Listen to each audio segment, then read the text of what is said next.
Welcome to another episode of Interviews with Experts. I'm Frederick Dunn, and today I'm happy to introduce you to the inventor of one of the most talked about innovations in beekeeping and honey extraction, Cedar Anderson. Cedar invented the flow hive, and it's been 7 years since beekeepers have had it in their bee yards. I caught up with Cedar in New South Wales, Australia. I'm Cedar Anderson. My father and I invented the flow hive, and we're here in Australia talking to you, Fred. Thanks for having me on your show. That's great. Well, thanks, Cedar. I'm so glad that you agreed to join me for this discussion because we're going to talk about a lot of things today, I hope, and not just the flow hive, which, believe it or not, some people don't know about yet. Who knew? So it's actually the biggest and most successful Indiegogo campaign in history. I'm sure everybody has said that. Is that still the case? I think it is. I haven't been following closely, but it was an amazing thing that happened. And I think it was the first time really something other than tech widgets and things really hit the big time, if you like, on the crowdfunding. Mm-hmm. So, and congratulations on that, even though it's been how many years now? This is the 7-year anniversary of the flow hive actually being available to beekeepers, right? It is. It's gone pretty quickly, but I guess I've got now a little boy who's turning 7 in a couple of weeks, and that marks the crowdfunding for me. So I can literally see time going past as he's growing up, even though it's all gone pretty quickly. Oh yeah, because when you started that Indiegogo campaign, wasn't your wife either about to deliver your son during that time, or was she pregnant? Something was going on at the same time. Yeah. No, I had this naive kind of idea that we'll get the crowdfunding out of the way before the baby comes. But of course, crowdfunding was just the start of what turned into being quite a big adventure. And the baby had other ideas and came early also. So in the middle of this crazy crowdfunding campaign, I had to say, oops, hang on, just got to have a baby. I'll see you in a few days. And that was your first baby? It was, yeah. So you have 2 now? That definitely, we do. We've got another little girl, Mella, who just turned 4. So life's busy with parenting and, of course, keeping the whole flow hive ship sailing along nicely. And luckily, I've got a big team of family and friends around me to help. Otherwise, it would get quite overwhelming and impossible. Yeah, because it did kind of catch you off guard, the scale of things, once your campaign kind of got out of control in the best possible way. What was your goal initially? What kind of funds did you actually need, and why did you need them back then? Well, we chose the legitimate amount of funds that we needed to do a first small manufacturing run, because we had to make the injection molding tools and do all of that. We had pre-production tools we had made, but we knew we would have to scale them up and do multi-cavity tools to make all the parts and so on.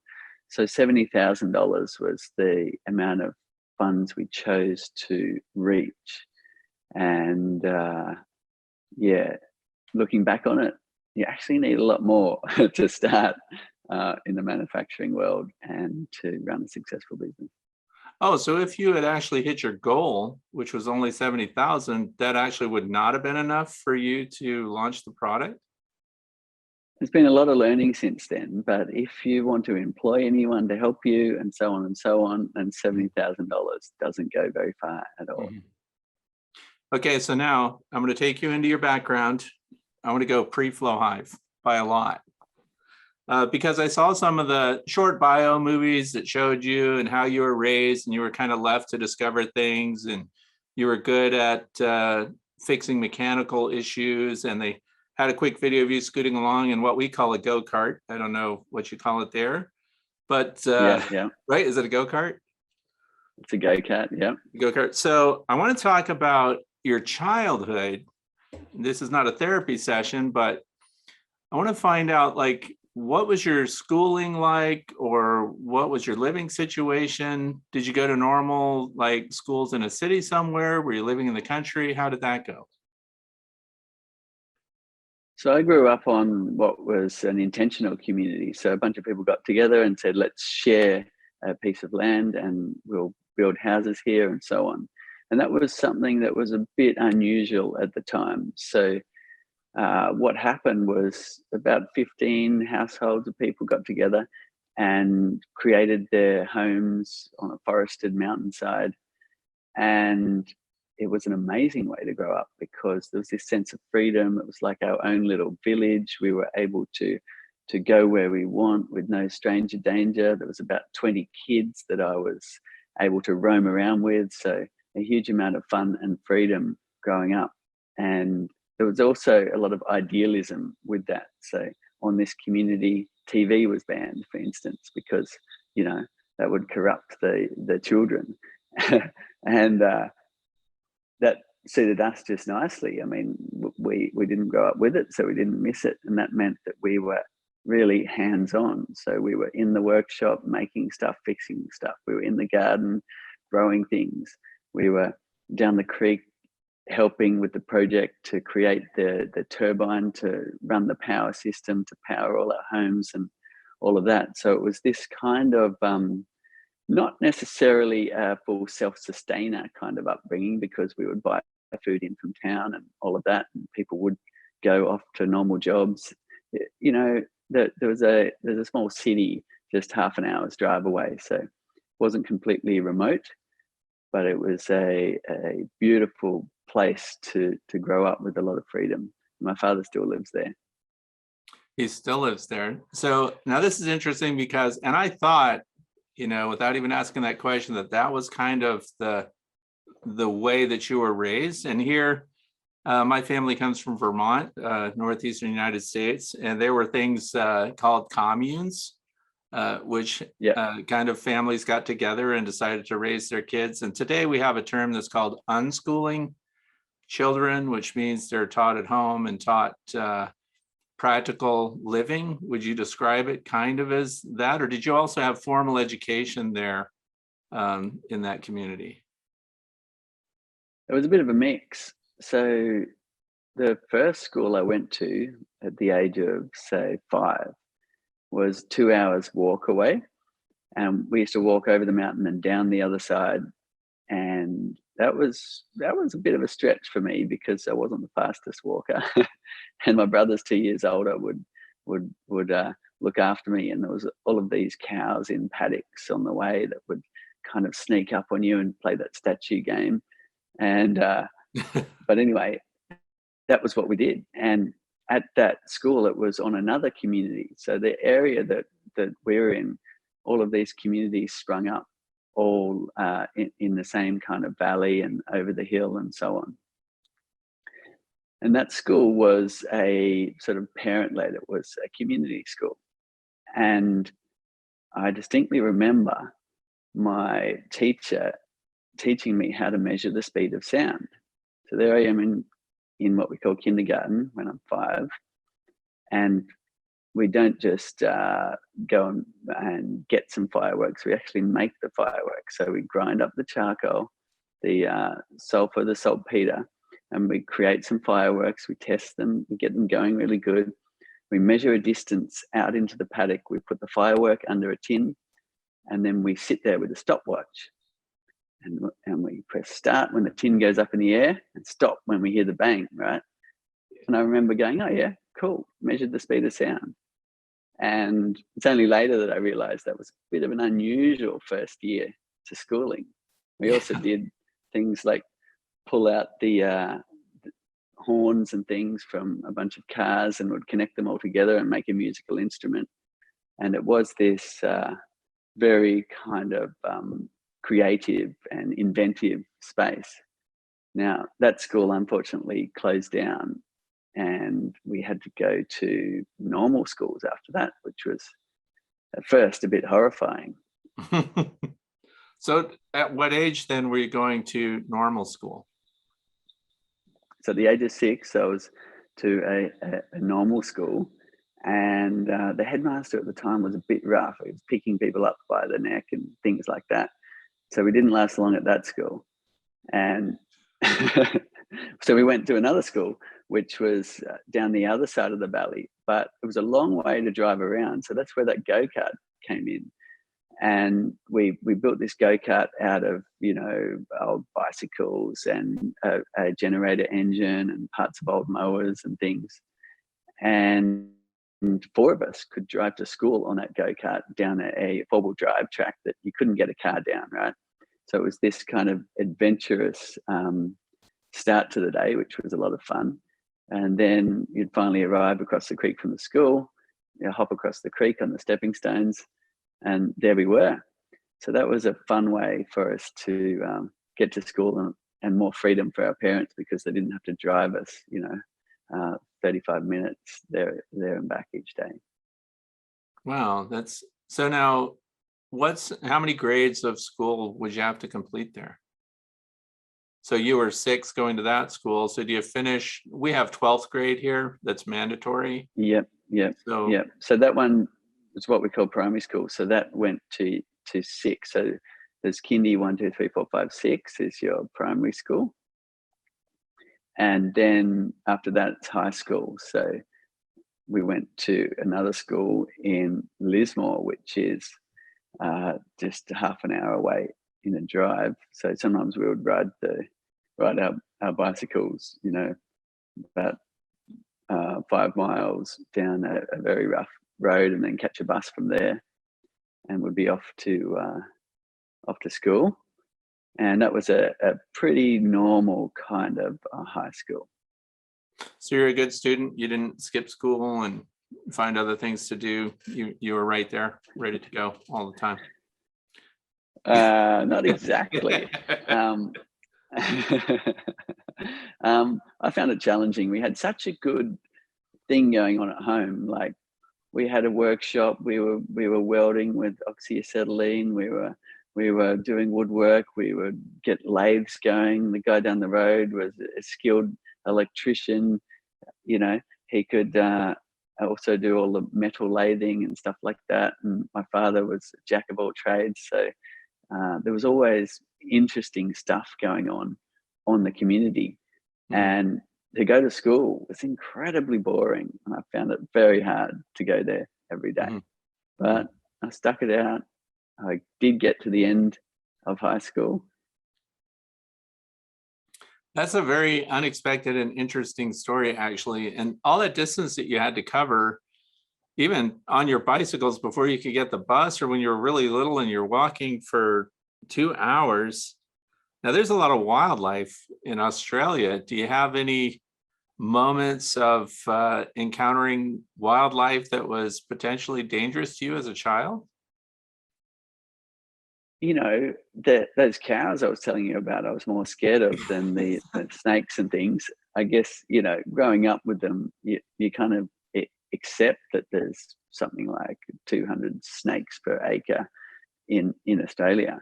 Yeah. And you get used to how to move and how to keep yourself safe. For instance, if you're picking up a piece of plastic or metal on the ground, you've got to be really careful to pick it up in such a way that the snake's not caught between the obstacle and you. You pick it up so that the piece of tin's between you and the snake, and stuff like that. You learn pretty quickly, because we do have, several of the most venomous snakes in the world.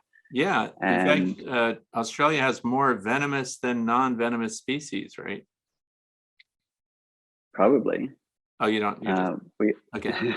We won't focus on snakes. I lose viewers when I talk about snakes. So, and how about the spiders too? You've got those huge spiders that people always post pictures of. No problems there? Not really. We've got the Sydney funnel web, which is a dangerous one. I don't know anyone that's been bitten by one of those. We've got the redbacks, which, that make you sick. There's only been a couple of deaths from them. They're not as serious. We've got the huntsmans, which are big. They're a big one. In fact, there's one that just shed its shell just on the window here. I'll have a look. I'll show you. they're quite a big spider, right? So there's a lot of these guys around, but they're friendly. They don't really. Can you see that? Oh there my in the gosh, look picture? at that. And So what is just an that? idea of size. That's That's the called a huntsman? huntsman, And that's a but that's shed? one that's a shed. Yeah, as you know, spiders shed their Yeah, shells as they get bigger. So anyway, that's a big that's spider. Yeah. so that they're all in our homes everywhere. They're friendly ones. You get used to them pretty What? quickly. Did you have any pets growing up? Of any You kind of know, animal? on the community, it was we were well. The idealism was pro wildlife rather than domesticated cats and dogs because they tend to scare the koalas away and all of that. So our pets, I guess, were the pythons that our native pythons would come and sit on the rail. You know, they're like this fat. Did you And ever have a diamond python? yeah. Well, it's very similar to what we call the carpet snake, or Yeah, the or carpet. There's a carpet python too. yeah, they're amazing. They'll get, you know, something like 3 meters long and about that fat, and they can eat a whole possum, which is, you know, is just a bit bigger than a cat. Yeah. Wow. So they would be on the railing on a daily basis, just sunning themselves, and you could actually, you know, they would slowly get used to your presence, and eventually you could even, you know, put their hand under their head and lift them up like this and stuff, and they were cool with it. So, you know, they were pretty friendly. Although once I was so excited to get into the bunk bed, right? My brother had gone away, and normally I'm in the bottom. And I rushed up and jumped into the bunk bed and right into a big carpet snake poo, which was a bit of a downer to the whole experience. But and that's pretty disgusting too, by the way. Yeah. At least the snake wasn't in there, you know. Yeah. But you know, at that stage we were living in sort of a half-built house, so it was like a big army tent on a wooden floor, and you know, with a kitchen and beds and stuff. So the wildlife was kind of free to come in. That's interesting because when I was in high school, I had a poster on my wall, The Reptiles of New South Wales. And that's back in the 70s. So I was always a fan of the reptile life and all the variations that you have there. And like, how many people can say that they don't want pet dogs and stuff because they scare the koalas away? Like that's I just had one in a tree just outside my window here 2 days ago. A koala. So that's pretty neat. Yeah. You don't see them that often. Depends where you are, but here we don't have enough of the species to have them around all the time. But every year or so, I'll see a koala. That's really cool. That's really interesting stuff. And thank you for sharing all that, by the way, because I think the backstory, this is a part of the world that is so, I don't know what to say. It's just so exotic sitting here in, you know, rural America. It's just, you know, we have wildlife, but we have bears and coyotes and bobcats and possums and raccoons and fisher cats and weasels of all kinds, you know. So things are very different, but Australia just, you know, if you watch Crocodile Dundee, or maybe we watch Steve Irwin, and these are things that you did not grow up watching. Do you even know who I'm talking about? I do. I have to say I haven't actually seen any of Steve Irwin's stuff, but I know, you know, all the stories about him and so on. But I did watch Crocodile Dundee when I was a teenager, so I know what you're talking about there. Yeah. And we don't have the crocodiles here where we are, but if you get in your car and drive for about 14 hours north, then you're getting into crocodile country up there. And you know, they don't swim in the ocean and the rivers up there nearly as much because of fear of the crocodiles. And fair enough, you know, they're these big scary monsters with big teeth that are just sitting under the water with their nostrils poking out, waiting for you to come down by the water. And there are saltwater um, crocodiles. Yeah. yeah, yeah. The Yeah. saltwater crocodiles are the ones to be afraid of. The freshwater ones are friendly. Yeah. The ones, don't they call Apparently, those freshies or something? Fresh, freshies. Freshies. Yeah, the Yeah. freshies and the salties. So when we go up that way, we like to head out to sea. You know, at least 50 kilometers out to sea to go snorkeling on the Barrier Reef and so on, because the crocodiles don't usually go out that far. So that gets you well away from those big teeth. That is that is really interesting. Now, for people that don't know, if you're looking at Australia, where are you located? What's, we're looking at the big map here. You're on the west So side. Where are you? so pick the most easterly point, and we're right there. So the Oh, and very most easterly point. okay. So what else? What big city is near you? So Brisbane is the closest city. It's 2 hours drive north from here. Yeah. And Sydney's more like a 8 hour drive south. So that kind of locates us. And we've got smaller cities around. We've had a disaster in our area with flooding in the past few weeks. Has been pretty horrendous. So we've got another city, Lismore, which is just half an hour away. It's where I went to high school. And this flood came 2 meters higher than it ever has before in history. And that caught a lot of people out. And unfortunately, there was 21 fatalities on the East Coast. We've had 40,000 evacuations and such a huge cleanup effort, with people's homes just flooded right to the ceiling, even over the top of their houses. We've had houses washed away, local halls and things completely disappeared. There's only just a patch of a square of dirt left where it was, so, and it was widespread, not only Lismore, but here where I am as well. Not exactly where I am, but in the same shire. We had flooding to the north of us, to the south of us, to the west of us.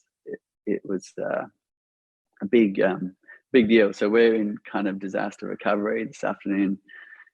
I'm driving off with a trailer load of things to help a family. He's got a single dad, 4 kids. Their house is completely trashed by the flood. I'm going to set them up so they can camp in their garage, see if we can get them water and basics back again. So we're kind of in that mode at the moment. Are you, and that's, I'm really sorry to hear about that with what's happening to everyone there with the flooding. Was there much advance warning that an event like that was coming, or it was just unprecedented and there was no way to know? So it was unprecedented, the level it got to. We had, in some places leading into the valleys, we had over a meter of rain in a 24-hour period. So huge levels of rain. And that also caused a lot of landslides, which we've never seen before. There's still a house buried under a massive landslide that hasn't been dug out yet. And the lady that's in there is assumed dead. So the army's coming to help, the SES, the fire service. We've had helicopters going everywhere. It's we're a couple of weeks in and it's still kind of that bad. Okay, so are you noticing a lot of dramatic climate shift there? Last year, there were a lot of fires in Australia. Are extremes just starting to become the norm? Well, it's unprecedented territory, really. It's, the fires were worse than ever, the floods were worse than ever. So, I think it's fair to say that things have changed. Mm-hmm. Yeah, and not always a great feeling, because we don't feel like what could we really do to affect climate. I know there's a lot of activism in Australia, I think, about the way land is managed and things like that. That's not the intent of this discussion, though. So what I want to do is move you forward to, you are working for commercial beekeepers eventually? So growing up, we had hives, and my grandfather had hives, and it was just kind of a family tradition on a small scale. In my early 20s, I took the plunge and purchased 30 hives off someone. So we had suddenly a lot more hives, and I was just harvesting honey in the conventional way with I had a 9-frame radial extractor.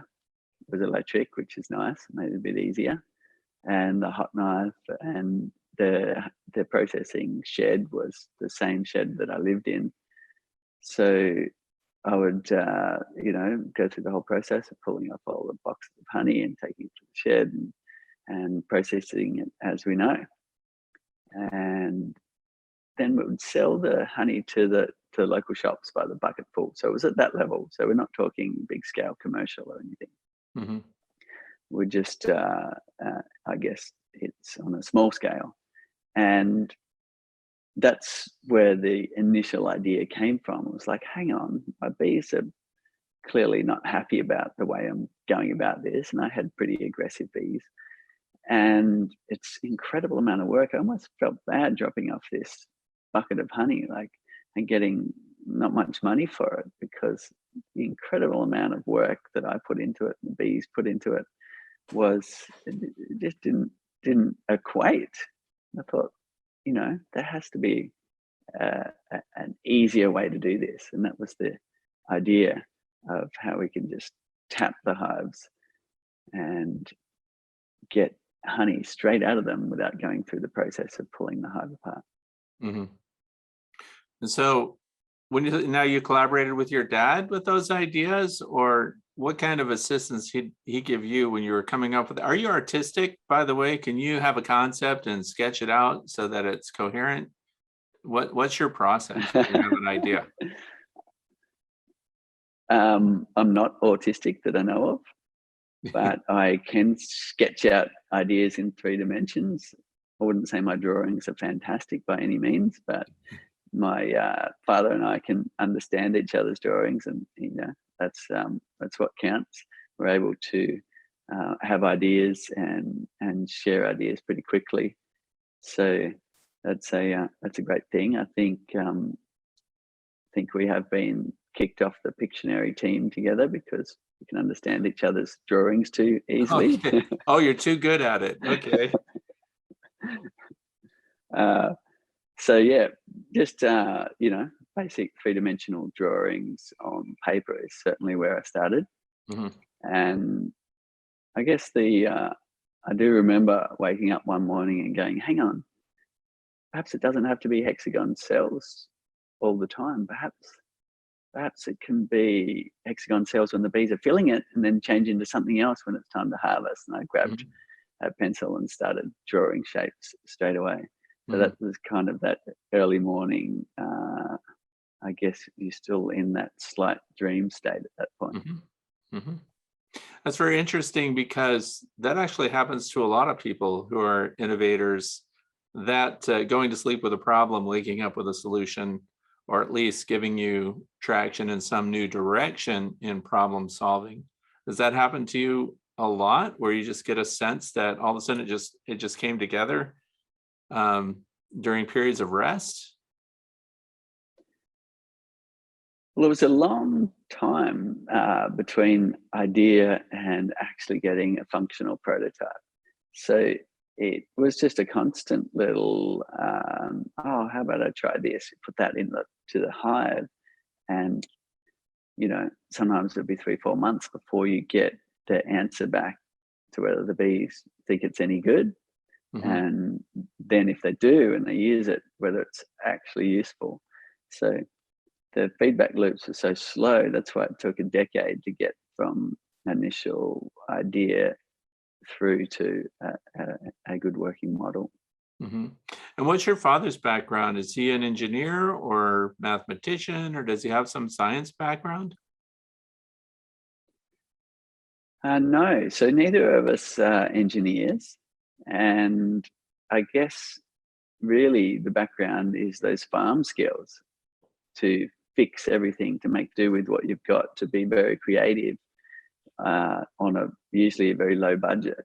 And that, I think, is where a lot of the skills come from. My grandfather was a science teacher, so he passed on a lot of, I guess, a lot of physics and chemistry kind of thinking through the family, I guess. And at school I would choose those subjects of physics and chemistry and science, and that's what I was interested in. So not there's no formal engineer training, more like backyard engineers. Mm-hmm. Mm-hmm. And so when you started thinking about how it was going to work and how you would use it as a honey super, did you take measurements and study existing comb depth, thicknesses, interior dimensions of cells? What was your approach to deciding what the form factor would be? Yeah, absolutely. So we went through many different prototypes, and where we ended up with the cell size, if we want to drill into that, was studying the comb when it's further away from the brood nest.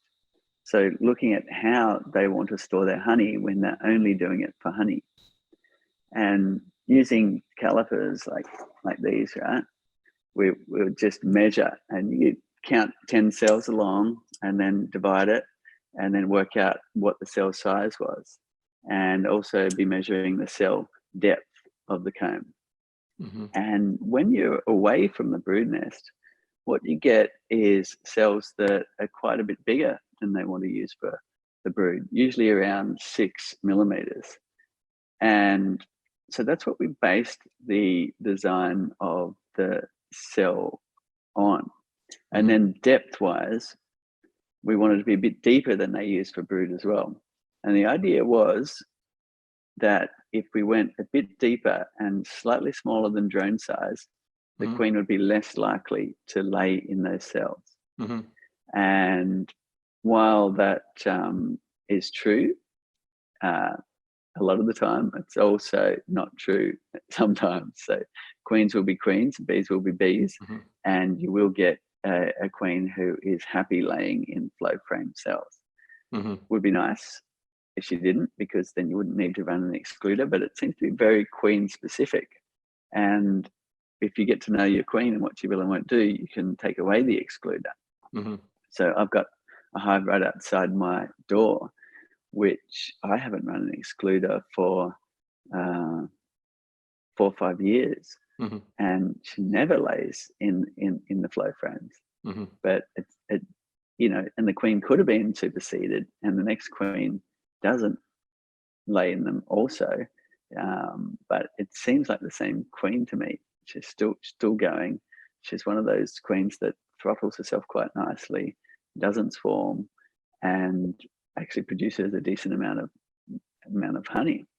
So I've also seen a situation where I've had a hive and the queen would never lay in the flow frames, and I just happened to be there when they dragged out the queen one day because they superseded her. And then sure enough, a month later, we've got brood in the flow frames. So that was a case of the next queen didn't share those same traits, and there she is laying in the flow frame. So I went off on a tangent, but yes, the cells are designed to be closer to what they prefer to make when they're storing honey away from the brood nest.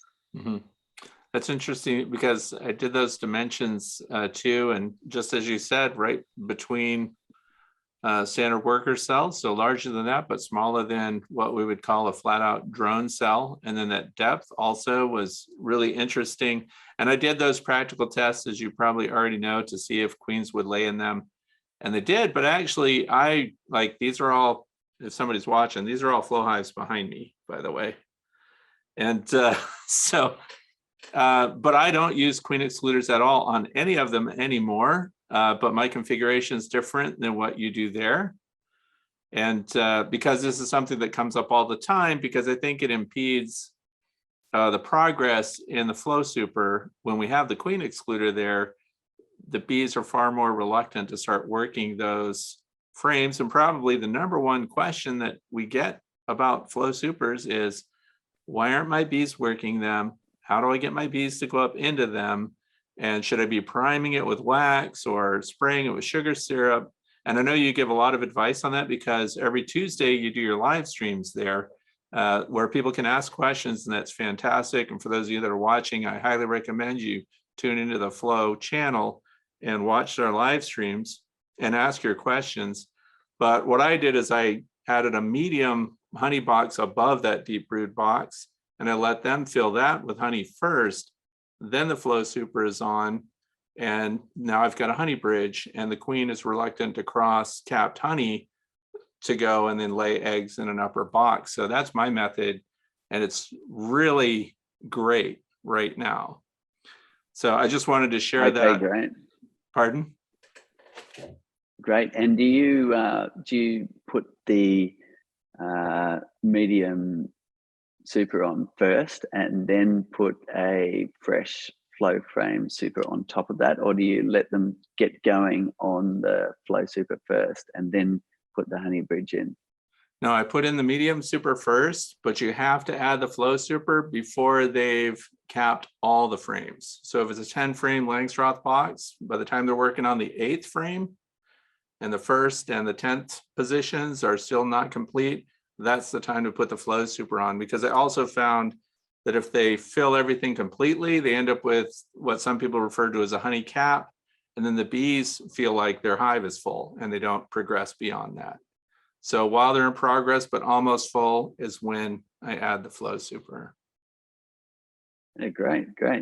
Yeah, we recommend people just keep a single brood box and a super for the reason of they'll get started on the flow frame sooner. But of course, it depends on your nectar flow. If you've got a really long, strong nectar flow, then you can fill multiple boxes.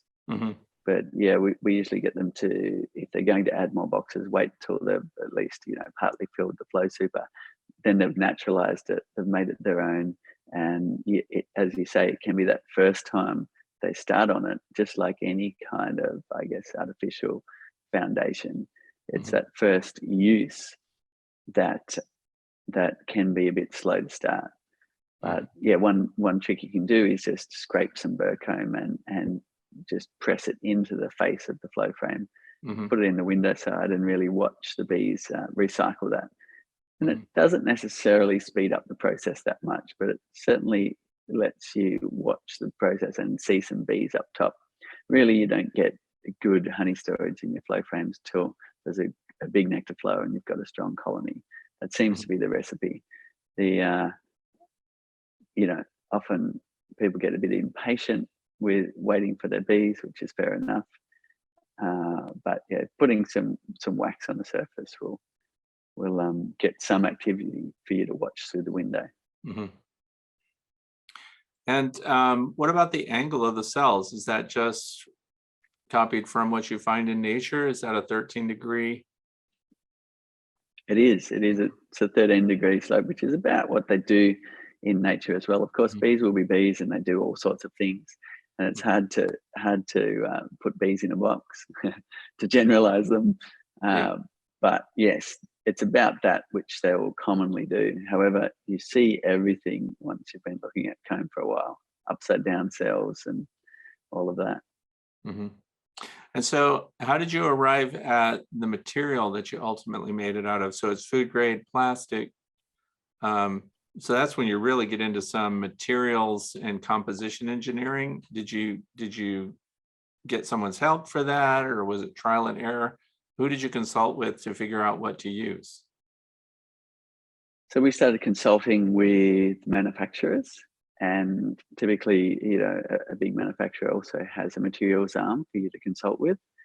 And we tried, I've got shelves and shelves of every different type of plastic that we tried. And we ended up with polypropylene because it's so widely regarded as a food safe plastic. And also it's a bit lighter than many others. So that's advantageous as well. And it's also a recyclable material as well. So they were the reasons why we chose that. And of course, we needed to make sure the bees were happy with that as well. Mhm. And our test showed that the bees were happy with that. So this is all pre-production. So at that point, we had an injection molding tool made to produce a small amount, and we were able to then make up frames and start sharing them under non-disclosure agreements, because we didn't want to let the cat out of the bag before we were ready, Mhm. and start sharing them both with local beekeepers and around the world. And we were then able to conclude that, yes, John Gates up in Canada was very happy with the way the bees used the frames, and amazed at the honey that came out. And we were able to I guess verify that not only us were able to successfully use this new way of doing it, flow Mhm. frames. Mhm. And some people, because there's a lot of myth busting to do time to time. There is. People think that if the plastic goes through a deep freeze in really cold regions, that it's somehow modified and weakened. Or do you know of any changes in the properties of the plastic, either based on really low temperatures or in some of the hotter climates that they would keep those in? We did a lot of testing on that as well, and I've had frames in deep freeze, so it's minus 18 degrees C, I guess, Mhm. for 7 years now, actually, and they still test fine. Mhm. So we were confident that they would handle the cold temperatures, and also confident they would handle the hot temperatures, because polypropylene is a very stable Mhm. material, and you can use hot water pressure washers on it and so on. Mhm. And it's also very chemically resistant. They'll use it for storing chemicals for that reason. Is it's really inert. It doesn't want to react with things. So there was a bit of work there to do. So there shouldn't be any issues with hot or cold and those temperature changes. Unfortunately, we did have a run that had some issues, and that's still plaguing us. So if anyone, it was a small run, so it's affecting only a couple of percent of the frames out there some years back, and that still plagues us a little bit in terms of there's some brittleness there that can lead to cracking. But if anyone does have those issues, get in contact with us, and we'll look after you and make sure Mhm. you get those frames replaced. And so where were the failures? In the upper part where you activate it, the little bridge up there? Or how did that brittleness play out in the cells or up in the areas that you put stress on when activating? Yeah, just in the movement mechanism itself. So if you look at a part here, that's the top of the moving part, Mhm. and as this tool Right. moves, you'll typically find that it could crack in that position there, right where the load is. Okay. If there's that problem, so it shouldn't, for, as I said, it's a very small percentage, but still, I wish that didn't happen. But you can't get everything right, I guess. And the top is another spot where it could end up cracking up here on closure, because that's a thinner part. Yep. Okay. So, but yeah, I said, if anyone's got an issue, please let us know. And you know what I do? I haven't had any of those issues, thank goodness, but I use 2 keys at once. Yep. So that way the shoulders take that stress, because it's a tensile load that we give it when we're doing that. So that's what I do. Yeah, and it also can make it a bit easier, because you can use 2 arms, and they're Yeah. counter force to each other, so you don't get a twisting motion as well. Yeah, and if you Either put that them or in so either the that or elves you, go out, if you put them in and bend them up, then they naturally pull themselves to the outer walls of it when you activate it. Plus, they're up and out of the way. yeah, neat, So, good. well, I'm sure I'm not Yeah, telling or you you can just anything new. So, if you just go a little bit at a time, it makes it easier as well. It's funny, you know, like there's such variance in what bees do.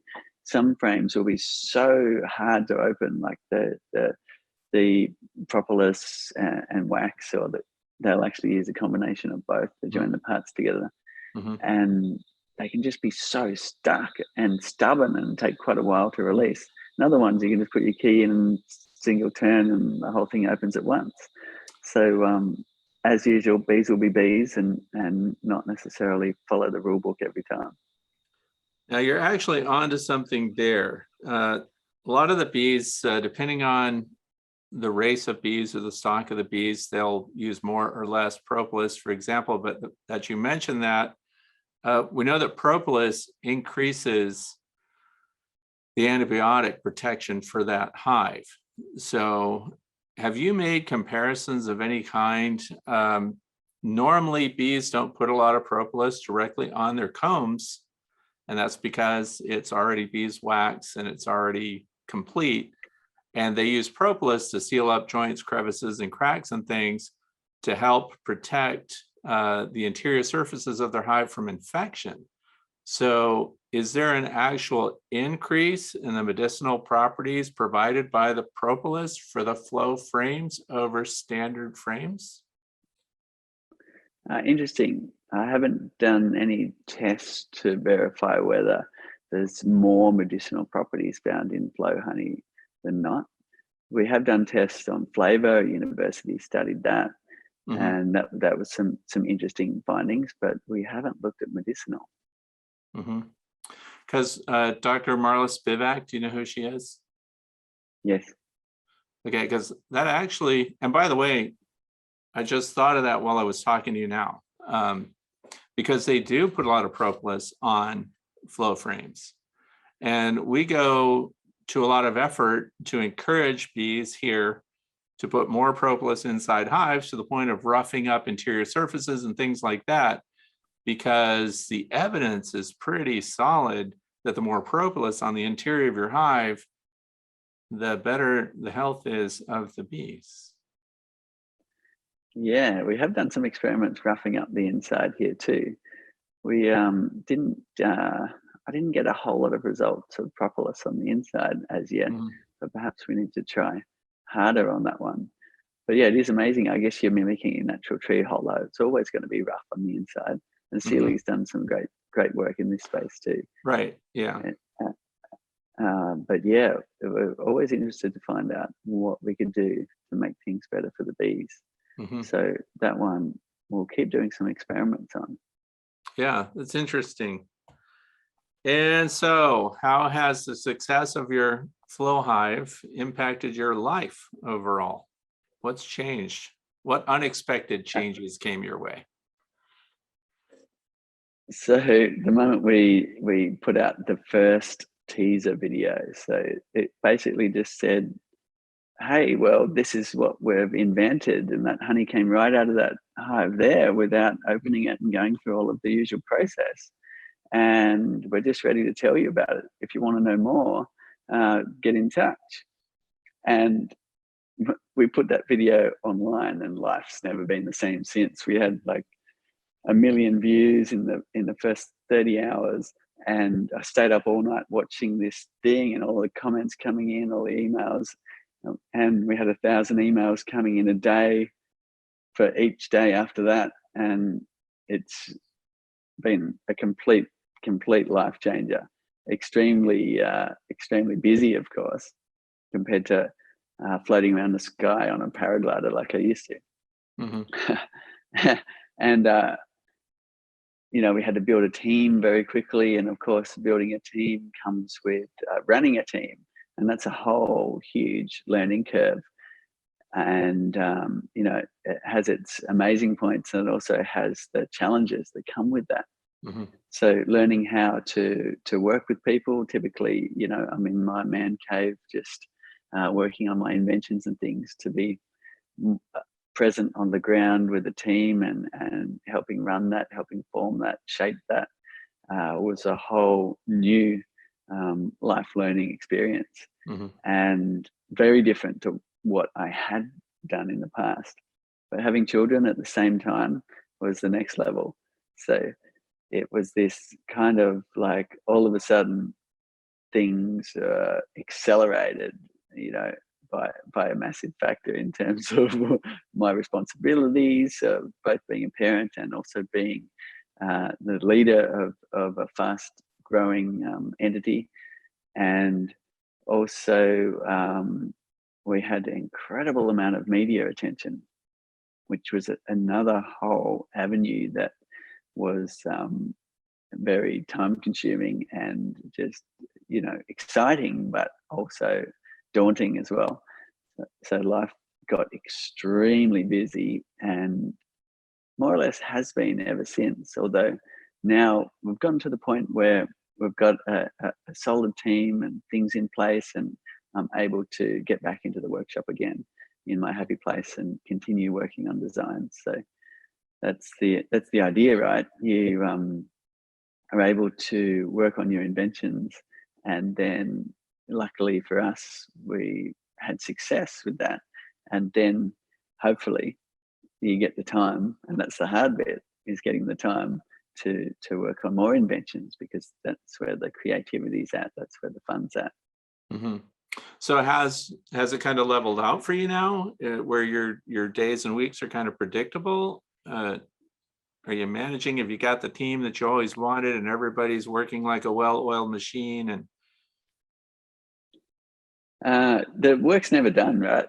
It's certainly, yes, where in the beginning it was very exciting and a lot of fast movement and a lot of people just pitching in. But having said that, there's a lot of people that have stayed since the very beginning. So we're lucky in that people really identify with what we're doing. They love the flow hive and the subject, and also our want to have a positive impact in the world. Mhm. And we've got, I guess, a lot of retention, you'd call it, where the staff stay a long time. So that's great. It makes it easier. But it, it's a lot of things do work like a well-oiled machine, but of course there's always these anomalies that come up that drag you back in. So the Mhm. latest one is, you know, these flood disasters, and we got away pretty lightly as a company, but we did have some flooded uh, components. So me not wanting to be wasteful, even though it might not make economic sense, you know, we're out there making a machine with 8 pressure washers to clean flow hub trays, you know.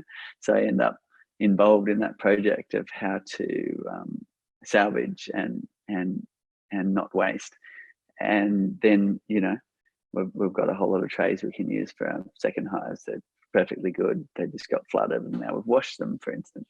Mhm. So things like that just crop up out of nowhere, and you end up right back in there, managing a situation, back on the ground, uh, you know, hands in there, tinkering with it, trying to put out the fires, or in this Mhm. case, put out the floods. Mhm. Now, overall, for the last couple of years, because of the world situation that everybody knows about, have you had interruptions in material supply chains and things like that? Have you had problems with getting your products out to your distributors? So we've been quite lucky. Things have kept moving. I mean, we've got a great team to manage all this stuff, and they've been busier through that time in order to keep things moving. But we're lucky we didn't have any interruptions on our supply to keep making our hives. We make it here locally, just down the road. We've got our laser cutting set up. Mhm. And then a bit further north in Brisbane, it's only a couple of hours away, we've got the injection molding. And so far, so good. We've been able to keep that ticking along. where we had interruptions was in delivery. So we'd send a shipping container to the USA and it would be stuck there waiting to dock. Like many companies had those issues. So you'll see some interruptions at that end. And again, we've gotten away pretty lightly compared to what some companies are dealing with. But there has been a little bit of a patient exercise in some cases where we have had those incoming flow hives to various countries interrupted and having to wait several weeks at sea. Mm-hmm. Who is your biggest market? So it's Australia and USA. They've always been, fighting for pole position there. Mm-hmm. So very popular at home. That's good news, because you find that a lot of people don't want to change what they're doing. How many, do you know ballpark, how many flow hives have been sold since the beginning? There's something like 100,000 now. So it's, that's across, we started off from square one, 130 countries. We narrowed it down a bit because, we were a bit naive in the beginning, didn't realize how hard it was to get product to some places in the world. Mm-hmm. But most countries are still available, and what we've done is we've set up warehouses. Used a warehousing service around the world so that it makes it quick for people to place an order and then arrive. So there's one in the USA, there's one in the Netherlands, one in Canada, and so on. So that way people aren't waiting. It just is more like normal shipping time for people to place their order and receive their product. Mm-hmm. And when it comes to, people like to talk about the flow hive, good or bad. If it comes up, everybody's got an opinion, whether they've had one or not. What is the most misunderstood aspect to the flow hive that you would like to address? In other words, what's a preconceived notion about what the flow hive means that is just missing the mark? So a typical one that is a misconception is it doesn't work in cold countries, and my father's been in Europe, and we've obviously got a lot of people there using the flow hive with success and so on. And he found that he'd be on our, I guess, flow hive showcase stall at an event, and beekeeper after beekeeper would march up and say, "Yeah, but it won't work here." It's like, well, it does, and a lot of people are. So he found himself putting up a sign saying it does work in cold countries. So that first thing they were coming up to tell him was addressed straight away. And where do you think? Yeah, sorry to interrupt, but where do you think they got the idea that it wouldn't work in the cold, given that they're using Langstroth standard hives in those same zones? It's hard to know, but in Europe, that particularly, for whatever reason, that notion took off as a popular notion, and I think it's a little bit about just the general herd mentality. Like in the USA and Australia, we love new things and we want to try new things. Mm-hmm. For the most part, everybody's different, but there's a high percentage of people that really want to try a new exciting invention. Mm-hmm. Whereas in Europe, it seems to be a bit more like guilty until proven innocent.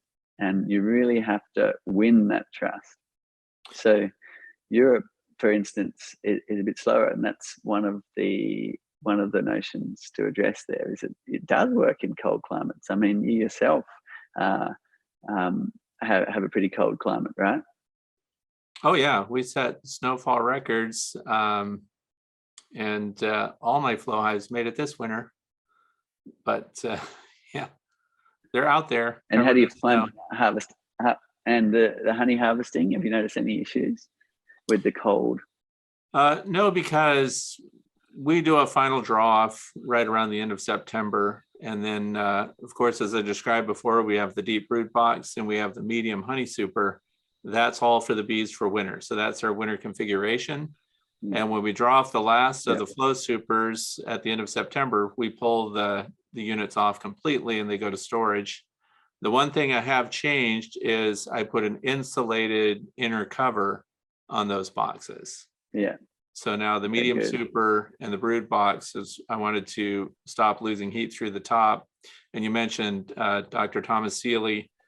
So he's had a big influence on me regarding my configuration going into winter and keeping my colonies smaller, which ultimately results in less honey. I get about 3 cycles out of a 7-frame flow super through the year. And so we're done. Okay, great. Yeah, so it's actually really good. So that all comes down to how healthy are your bees, addressing their microbiome, and making sure that your colony is producing as much as it can for the number of the bees that are in it. So that's why we address nosema and other issues that impact the overall honeybee health.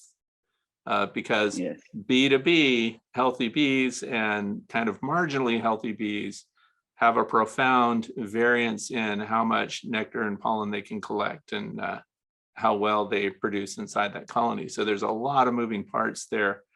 But yeah, that's my configuration. And since the beginning, I've put them right out there through winter. And but of course, the flow super is off and goes to storage after it gets cleaned up by the bees. Exactly. So you're harvesting in the warmer months where the honey can Correct. flow more Yep. readily. Anyway, Mhm. yeah, and Canada, it is even colder, right? So that was one of our first test cases, but it doesn't seem to make any difference. They're still convinced on this Mhm. idea that it doesn't work in cold places. So that's probably the biggest misconception, I think. Mhm. And I can easily say the number one complaint that people have is the cost of the flow hive. They don't understand why it's so expensive to get, and that just makes some people jump on it no matter what it costs because of the way it performs. Other people that really want to economize what they spend on hives get pretty upset when they see something that now it's out of reach to them. So financially they can't get Yeah. it. Therefore, it kind of turns into a sour grapes thing where that isn't any good anyway, but it really can boil down to whether or not you really wanted to spend the money or had the money to spend. And that's why there's a lot of new beekeepers. As you mentioned, Americans like gadgets and new innovation. And it was that campaign, those videos, there were a lot of physicians and pilots and people that honestly didn't care what things cost. They were interested in the mechanism.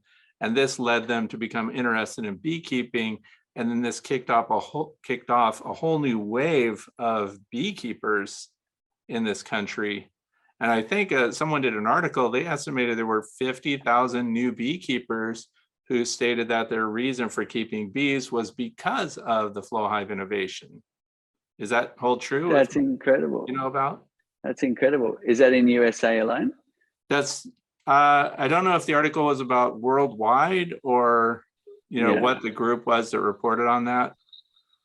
It could easily be in the USA, but it's probably worldwide because, as I yeah. understand it, in 2014, before we launched, there was 100,000 beekeepers in the USA, about. Okay. And 40 years earlier than that, there was 200,000.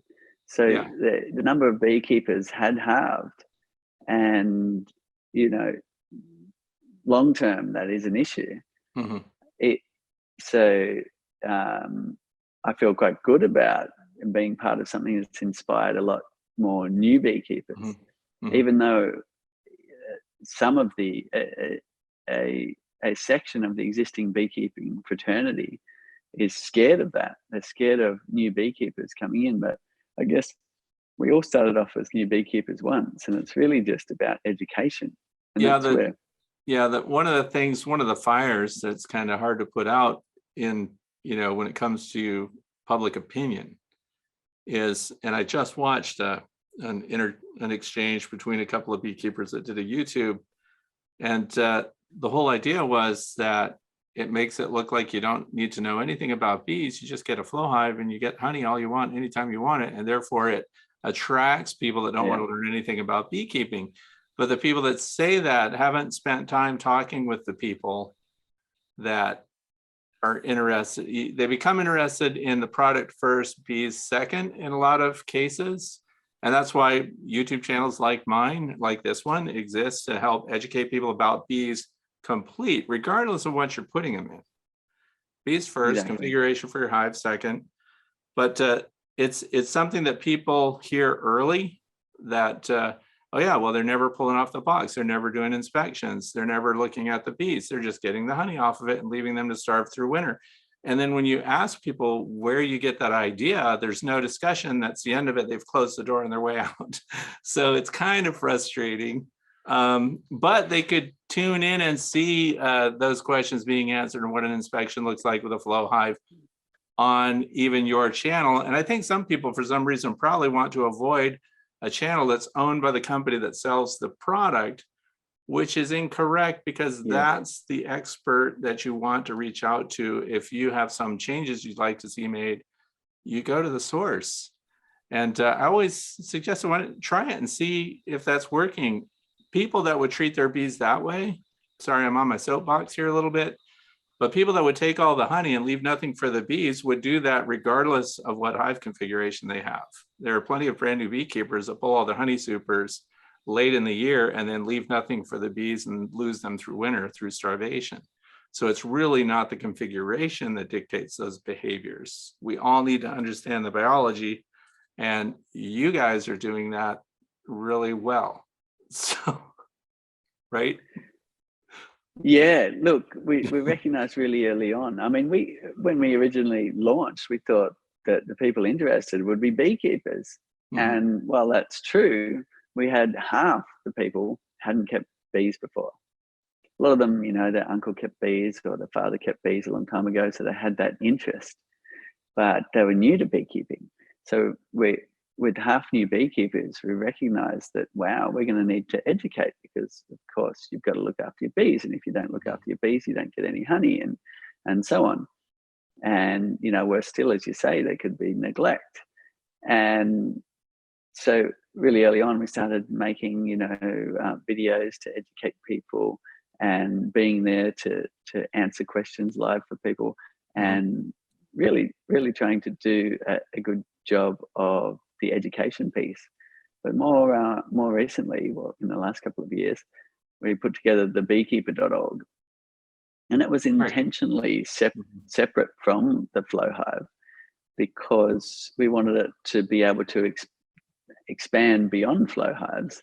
Because, to me, I don't care which way you want to harvest your honey, whatever works for you.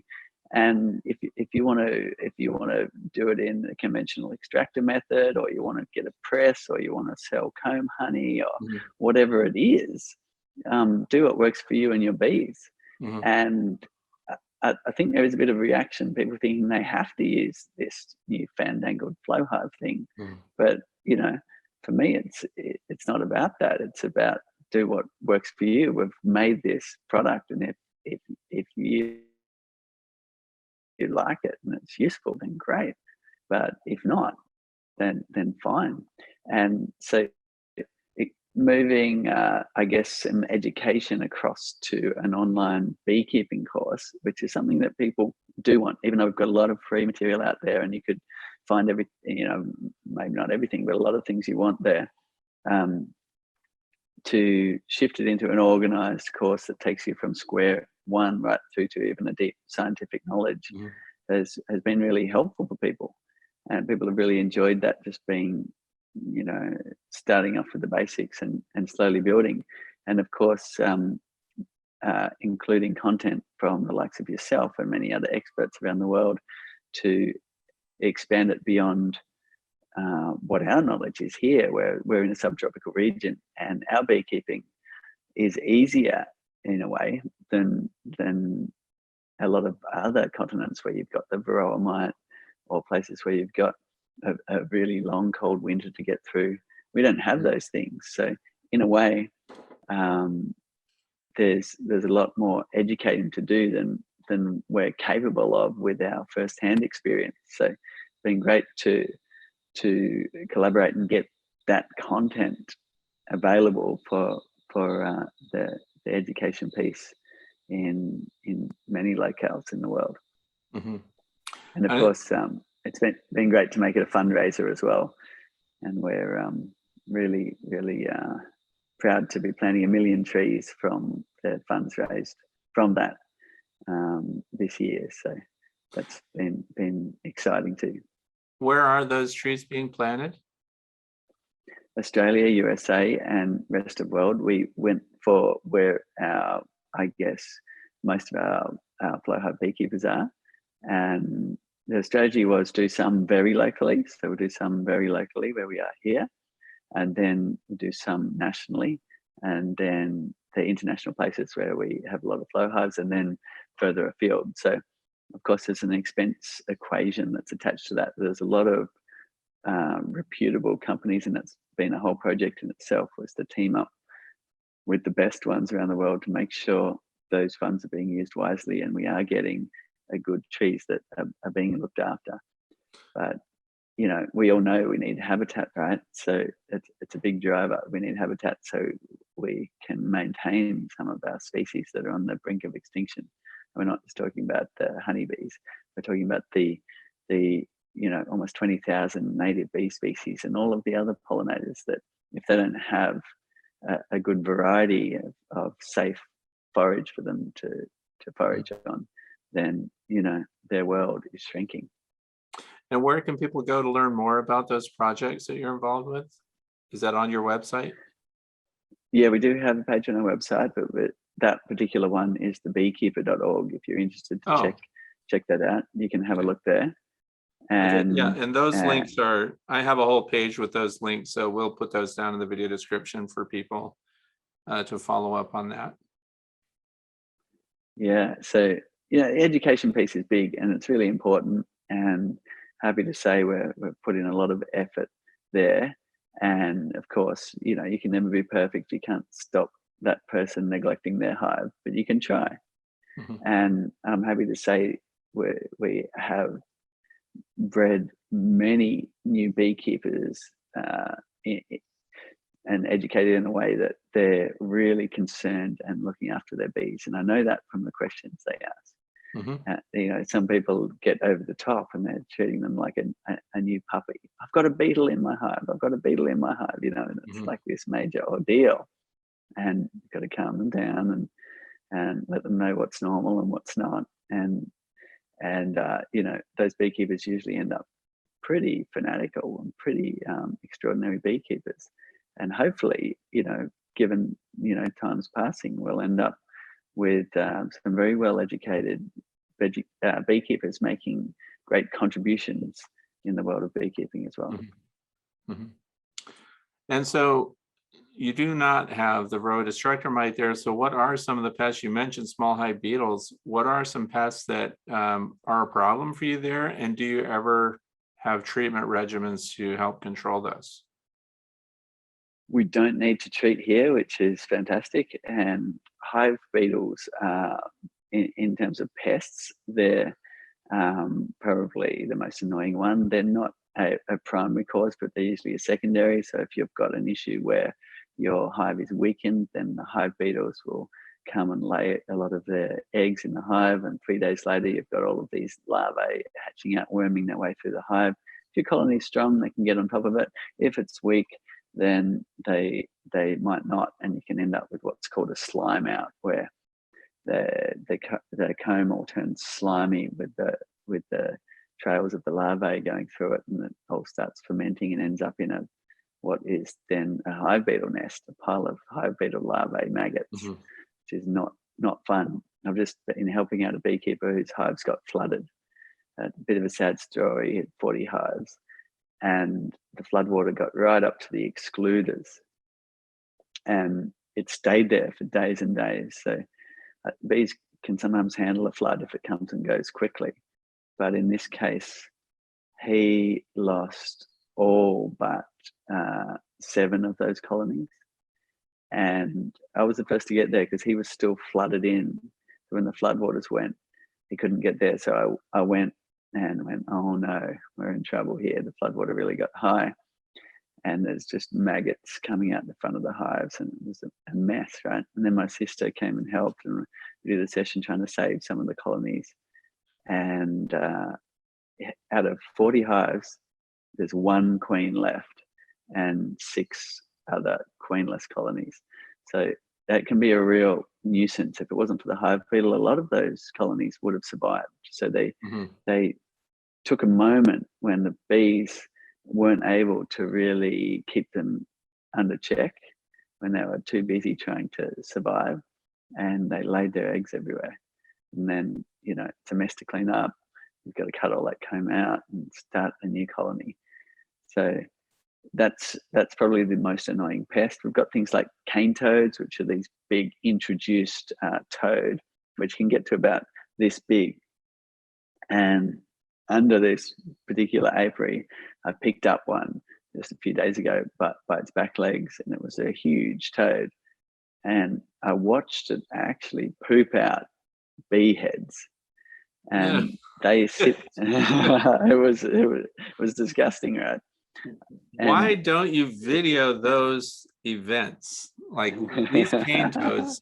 Because that's something that would set in your mind. I can send you that video. Well, I don't want to see it. Quite a great grotesque thing, but we get our hives up off the ground for that reason. So if you're up off the ground a bit, then the cane toads, they're really poor climbers. They don't have suckers like frogs, so they only get the ones that fall off, and hang down. But nevertheless, they still get enough to end up nice bee-fed cane toads. Didn't you say that cane toads often, when they're small, will make their way into a hive and just grow up inside the hive? I have seen that once. I was wondering why the hive wasn't doing so well, and I moved the hive over, and lo and behold, there was a cane toad who must have got in the entrance when it was small, and it was definitely too big to get out again. So you can imagine the poor bees, they're flying home, and they come in heavily laden with nectar, come in the door, and then they've got to get past this big monster who's gobbling up every second one. So yeah, they can be a bit annoying. So that was a hive right at ground level. So for that reason. And there's no predators for cane toads. Nothing eats them?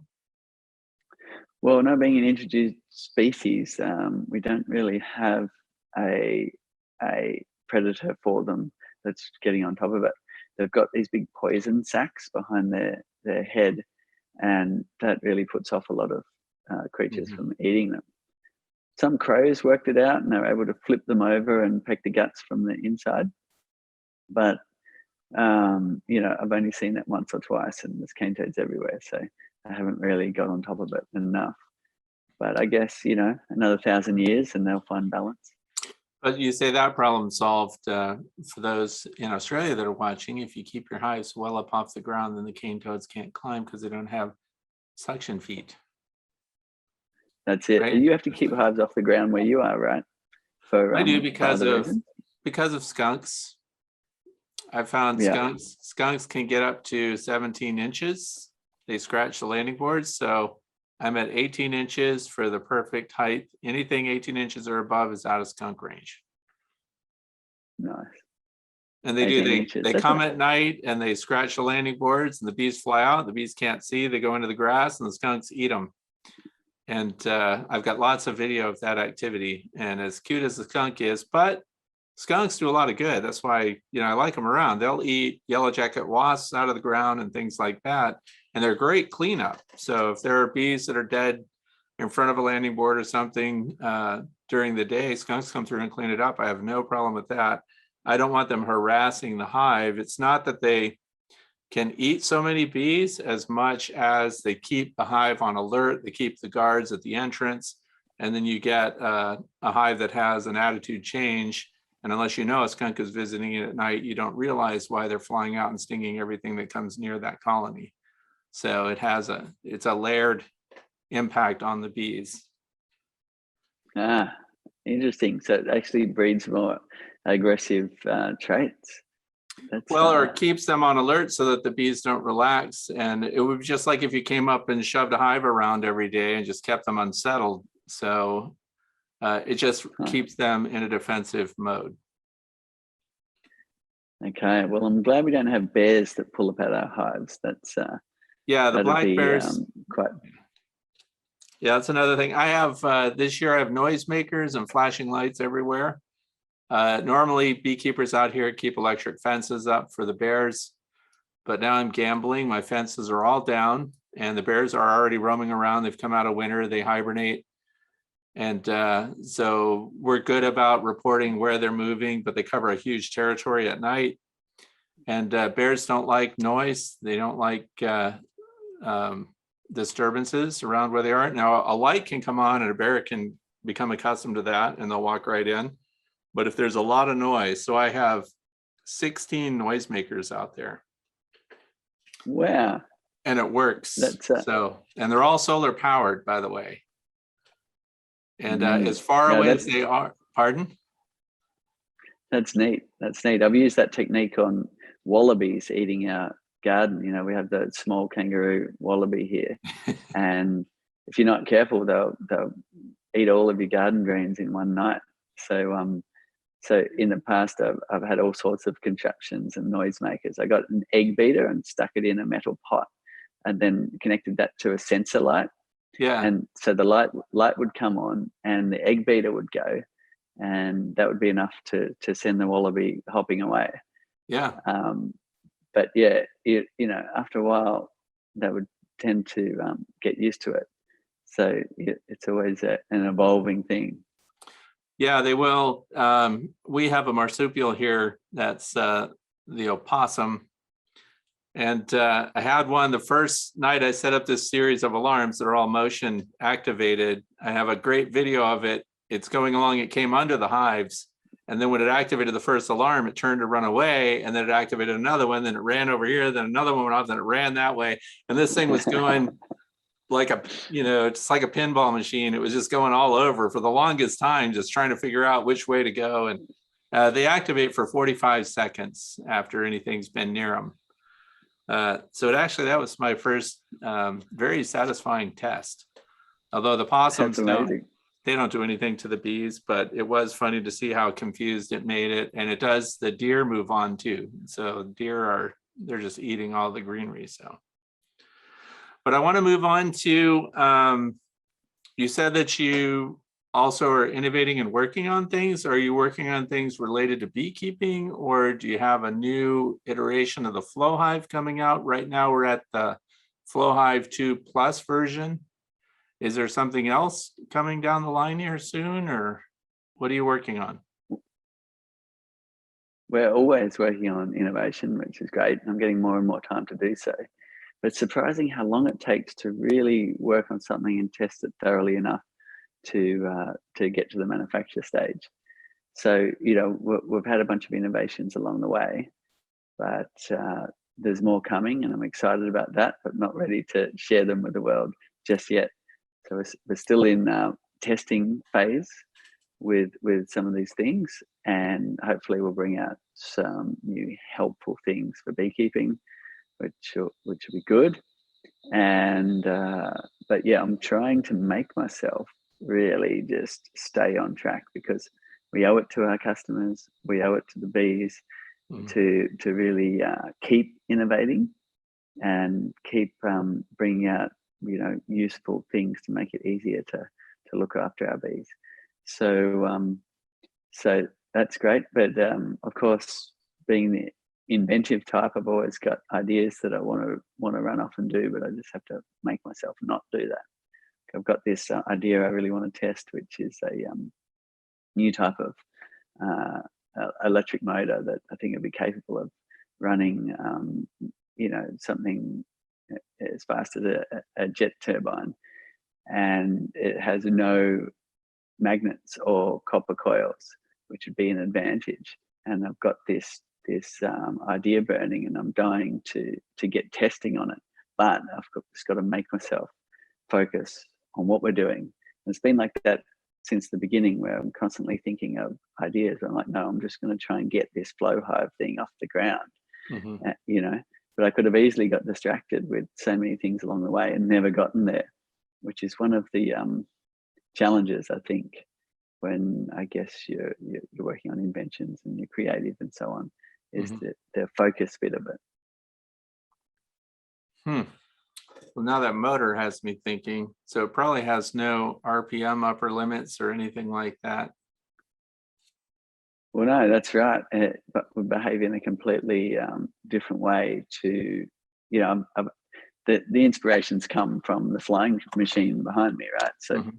here you can see there's a paramotor, and that's an electric one I've built because I didn't want the two-stroke engine and the noise of that on my back anymore. And so I've gone and got a whole lot of 2170 cells and got them all together. And you know, it's getting to the point where the power to weight ratio is useful. You can't get as long flights as combustion engines, but you Mhm. can certainly get you know, decent flights, and you can get up and catch thermals and go gliding, and it's, you know, you can put the power on and off as you like. So that's fantastic and a great project. But again, there's a lot of work I'd love to do on that. I've got a lot of ideas, but I Mhm. just make myself focus on the project at hand, which is our flow hive and all of the Mhm. things we want to develop in that space. Now, how sensitive are you to the feedback from people that are in colder climates that may want medium supers for the flow hive? I know they can buy deep brood boxes extra, but you don't have any offerings Yep, of medium boxes. So we don't. I've suggested. We do Oh, get go the ahead. request. Pardon? We do get requests every now and then, so it's a good push. What we really should come out with is a hive specifically designed for the colder climate. So it's got insulation under the lid. It's got, you know, perhaps another configuration with the frames, like you're saying, and anything else that's needed. You know, a feeder, because you know, we don't deal with those issues here where we are, Right. so it's not Mhm. present in mind. But we've got people like you that need to add things to the hive, so we should be providing that as well. One of the challenges we have is, you know, our production of, say, a brood box. Like, we just can't bear to put the price up on them. You know, a nice cedar brood box, Mhm. and so sometimes we're even going, which is ridiculous from a business point of view, slightly backwards on those.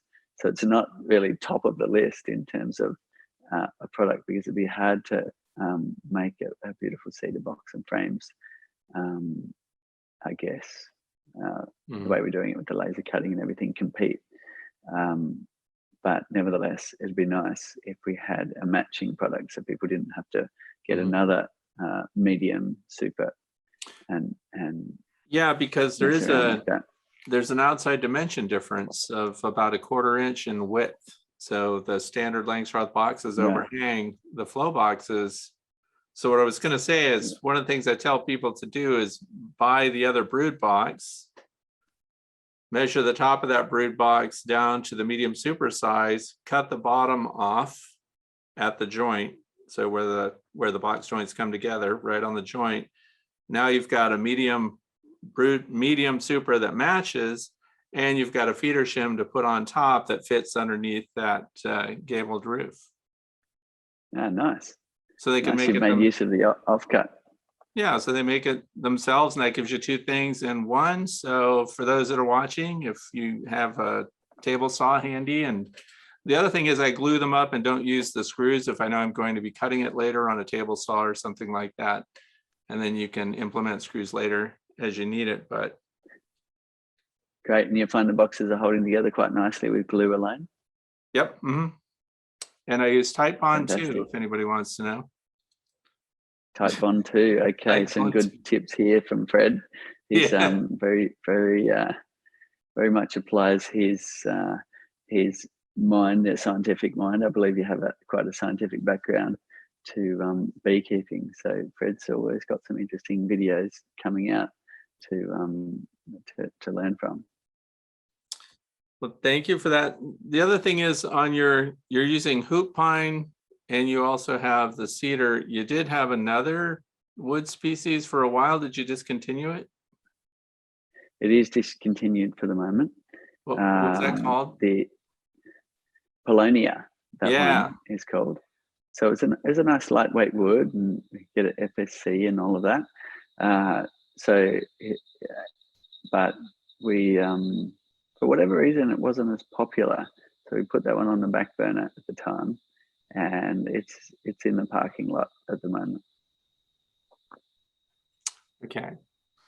Well, I think we're going to run out of topics to talk about.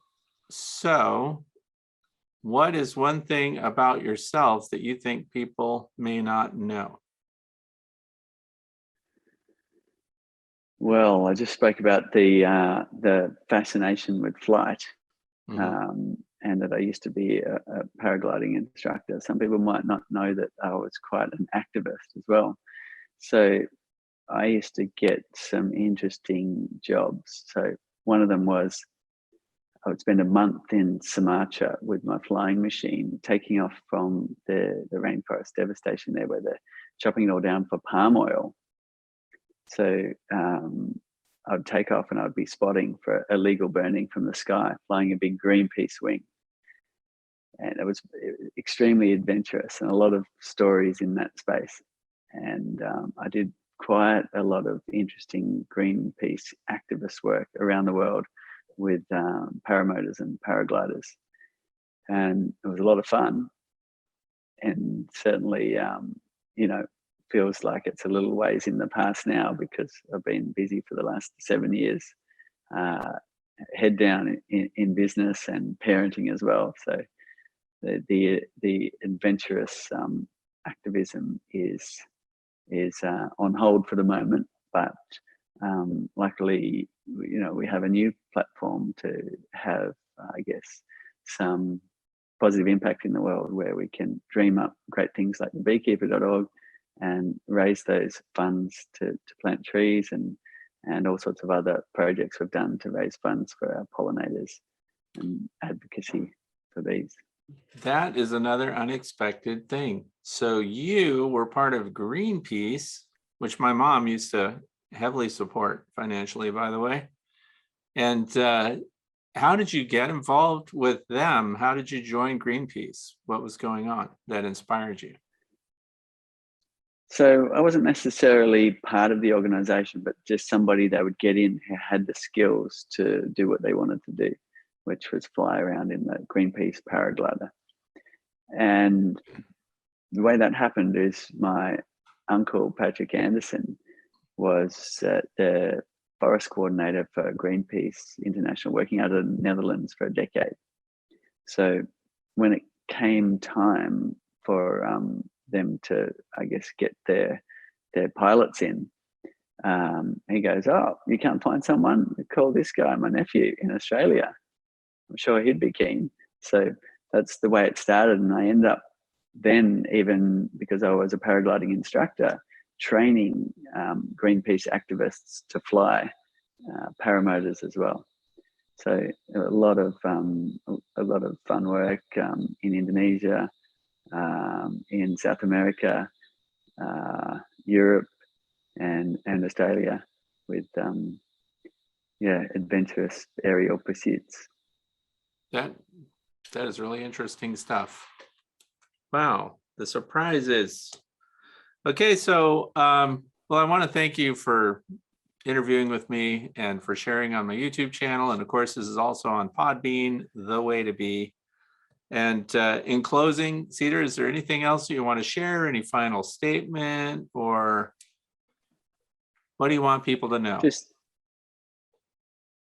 thank you for having me on your show, Fred, and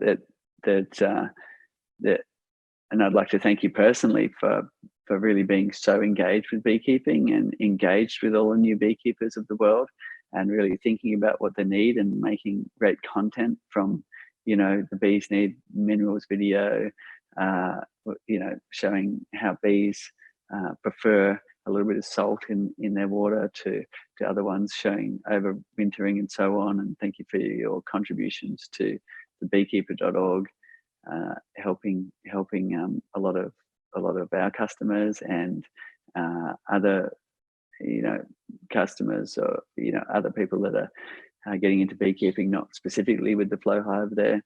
So it's a fantastic, I guess, education piece that you provide. So thank you.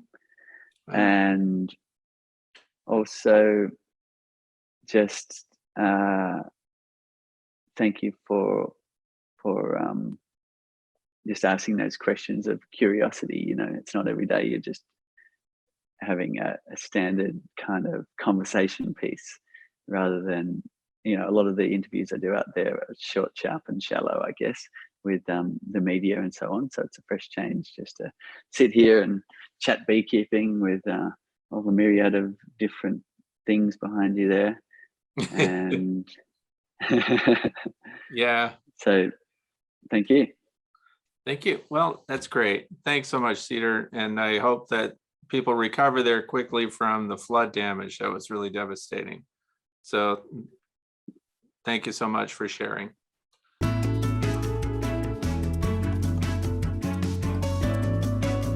And that wraps up another episode of Interviews with Experts. I hope you're enjoying this series and finding people like Cedar as interesting as I do. There are many more interviews ahead, and I'm Frederick Dunn, and I want to thank you for being here with me today. We wish you all the best in beekeeping.